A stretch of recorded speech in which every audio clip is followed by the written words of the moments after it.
मैं सब कह रहा हूँ क्योंकि ये टफ टाइम जो इनके जीवन में चल रहा है, निराशा भरा समय जो इनके जीवन में चल रहा है, मुश्किल है, कर्जे हैं, लड़ाई झगड़े हैं, दूरियां हैं, सेपरेशन है प्रभु, परंतु इस समय परमेश्वर में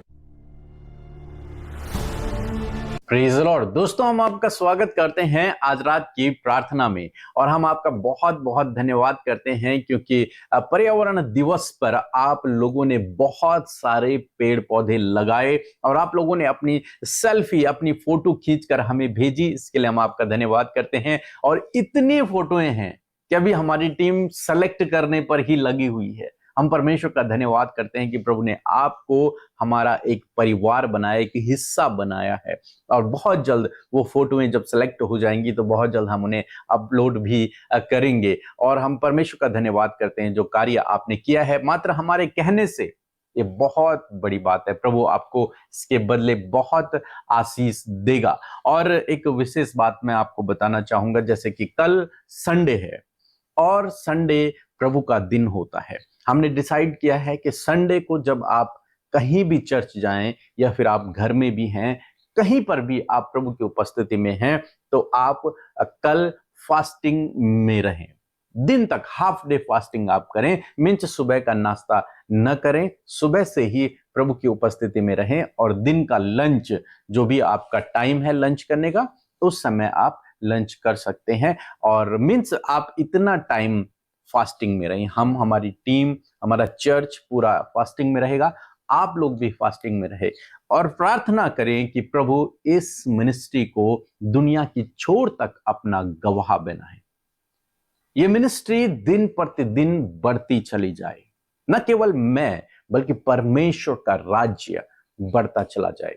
जो चर्च स्टार्ट हुआ है, प्रभु उसमें हजारों लोगों को भेजे और उस प्रकार की व्यवस्था भी प्रभु करे, उपाय प्रभु करे और लोग वहां पर आकर परमेश्वर के वचनों को सुने और आशीषित हो। जो कोई वहां पर आए वो बहुतायत से आशीषित हो। क्योंकि परमेश्वर ने मुझे एक दर्शन दिया है, वो मैं संडे को शेयर करूंगा। परमेश्वर ने कहा है कि जो कोई यहां आएगा वो आशीषित होगा।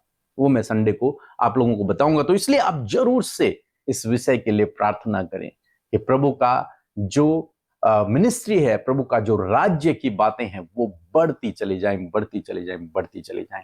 और आप और मैं इस काम में सहभागी हूं। आप और मैं इस काम को मिलकर करेंगे। इसलिए आप जरूर से प्रार्थना करें। और हम परमेश्वर के वचन की ओर जाएंगे। और जैसे आप जानते हैं, हम उत्पत्ति किताब को पढ़ रहे हैं और 8 अध्याय में पढ़ रहा था। और जब मैंने 8 अध्याय को पढ़ा तो वहां पर एक वचन मुझे मिला और उस वचन से कुछ बातें मैंने सीखी। और जानते हैं, जब एक किसान खेती करता है, बीज बोता है, तो बहुत कठिन परिश्रम उसे उस समय करना पड़ता है। जो वो एक बंजर खेत को जोतता है और उसमें बीजों को बोता है, बहुत कठिन दौर उसके जीवन में यह होता है, परिश्रम का समय होता है। लेकिन क्या आप जानते हैं, उस परिश्रम के बाद उसको उसका प्रतिफल भी मिलता है। क्या होता यदि ये किसान सोचता कि नहीं, प्रतिफल तो 6 महीने बाद मिलेगा, 10 महीने बाद मिलेगा, मैं नहीं करता हूं, मैं खेती नहीं करता हूं, मैं बीज नहीं बोता हूं, ये गिव अप कर देता, नहीं, क्या पता बारिश हो ना हो, क्या पता आग लग जाए, क्या पता जानवर खा जाएं।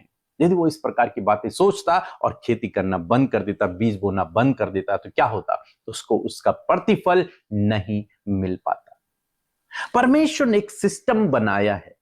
यदि किसान बीज बोएगा, खेती को उपजाऊ बनाएगा और उसमें बीज बोएगा, तो निश्चय वो फलवंत होगा, निश्चय वो उगेगा। क्यों? क्योंकि परमेश्वर ने एक सिस्टम बनाया। कैसे सिस्टम बनाया है? 22 पद हम लोग पढ़ेंगे। उत्पत्ति किताब उसका 8 अध्याय 22 पद लिखा है, अब से जब तक पृथ्वी बनी रहेगी तब तक बोने का और काटने का समय। समझ रहे हैं? पृथ्वी जब तक बनी रहेगी। जल प्रलय के बाद परमेश्वर इस वादे को नूह से करता है। नूह से इस बात को कहता है कि जब तक अब ये पृथ्वी बनी रहेगी तब तक बोने का और काटने का एक निश्चित समय होगा। आप जानते हैं, आप आज बोएंगे तो 2 महीने या फिर 3 महीने या फिर 6 महीने बाद आपको फसल काटने को मिलती है। एक समय है परमेश्वर ने दे रखा। आप बोओगे, फिर उसको उगने के लिए एक समय है। मीन्स जो कुछ आप बोओगे वो उगेगा भी और जब वो उगेगा तो वो फलवंत होगा, फलवंत होगा तो उससे आपको फायदा पहुंचेगा।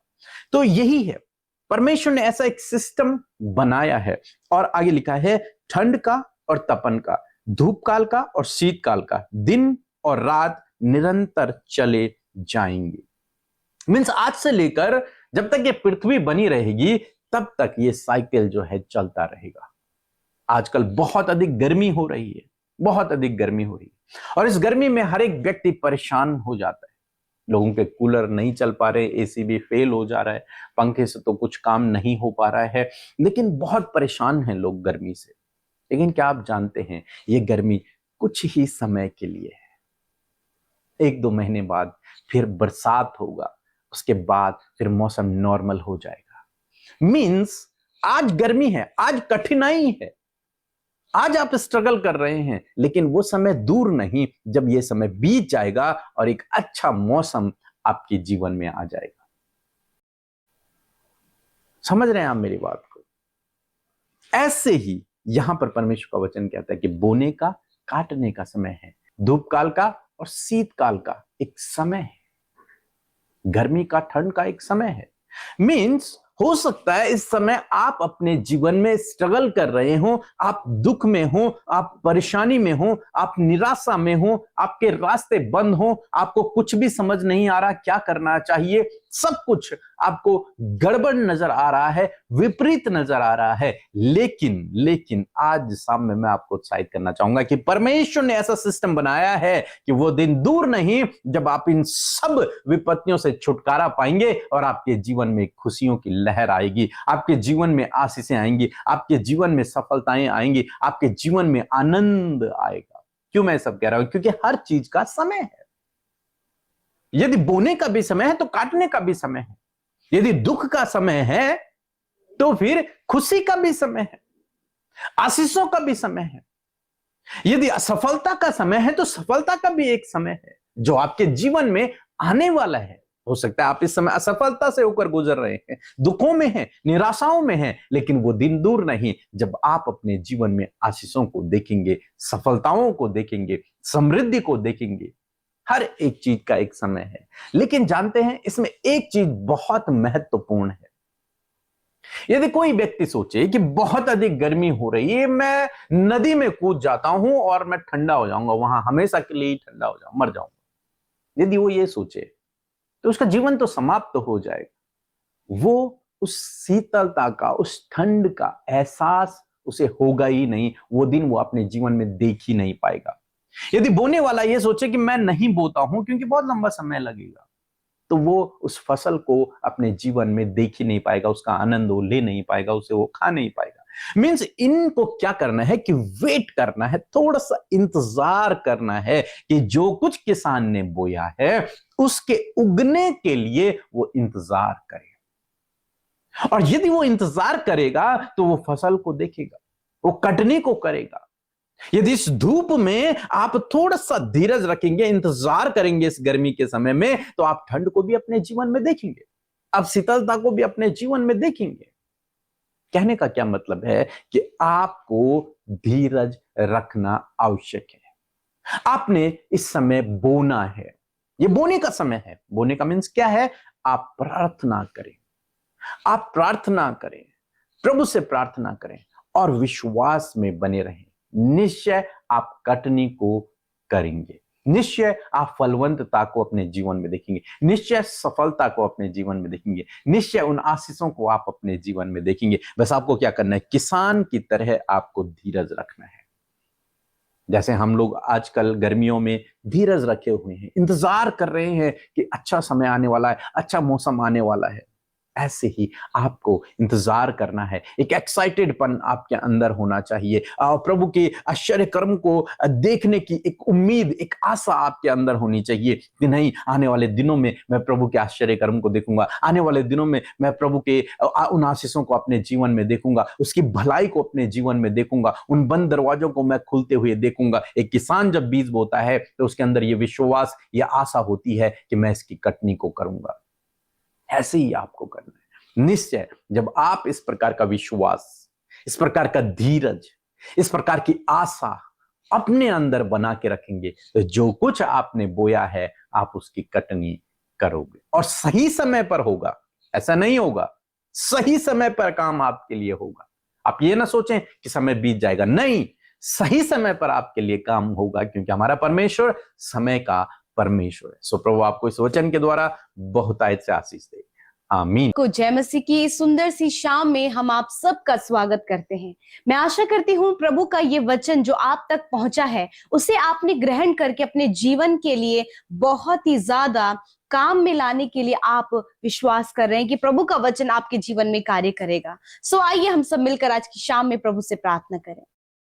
धन्यवाद धन्यवाद धन्यवाद करते प्यारे पिता, हम आपका आदर सम्मान और आपकी तारीफ करते हैं। धन्यवाद देते हैं पिता, बहुत अच्छे और भले पिता हैं। हम सब की प्रार्थनाओं को सुनकर उसका उत्तर आप हमेशा देते हैं, इस बात के लिए धन्यवाद।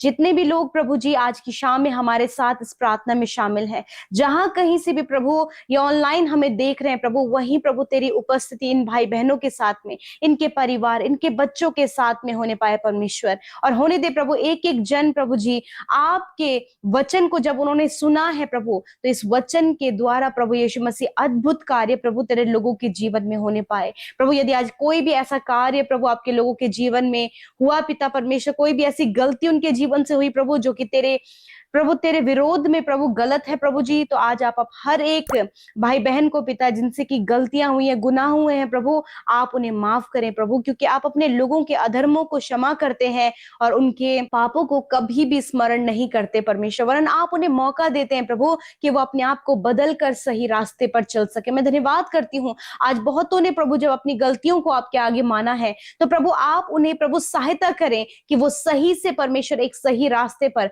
चल सके। प्यारे प्रभु जी, पवित्र आत्मा हम आपका स्वागत करते हैं। होली स्पिरिट इस समय प्रार्थना में आप हम सब की अगुवाई करें, मदद सहायता करें परमेश्वर, क्योंकि प्रभु तेरा आत्मा परमेश्वर हम सब में होकर प्रार्थना करता है। और आज जितने भी लोग परमेश्वर पिता प्रार्थना के लिए बैठे हैं, समस्याओं को लेकर बैठे हैं, जो कुछ भी उनके जीवन में चल रहा है, जिसको लेकर वो परेशान है, निराश है, समस्या में है, रुकावटें, बाधाएं, बीमारियां और भी बहुत सी बातें जो उनके जीवन में चल रही हैं, मेरे पिता मैं प्रार्थना करती हूँ कि इनके जीवन में प्रभु जी आपका अद्भुत कार्य होने पाए प्रभु जी। हर एक जन प्रभु तेरे वचन की सामर्थ को अपने जीवन में एक्सपीरियंस करे प्रभु। हो सकता है परमेश्वर इस समय बहुत सी ऐसी बातें हैं प्रभु जो ये किसी से नहीं कह सकते, परंतु धन्यवाद करते कि तेरी उपस्थिति में तेरे ये लोग बैठे हैं और प्रभु ये तुझसे हर बातों को शेयर करने के लिए तैयार हैं। और प्रभु तेरा वचन कहता है कि तू प्रार्थनाओं को सुनकर उसका उत्तर देता है। मैं धन्यवाद करती हूँ प्रभु आज के वचन का, तेरे वचन का आदर सम्मान करते हैं प्रभु।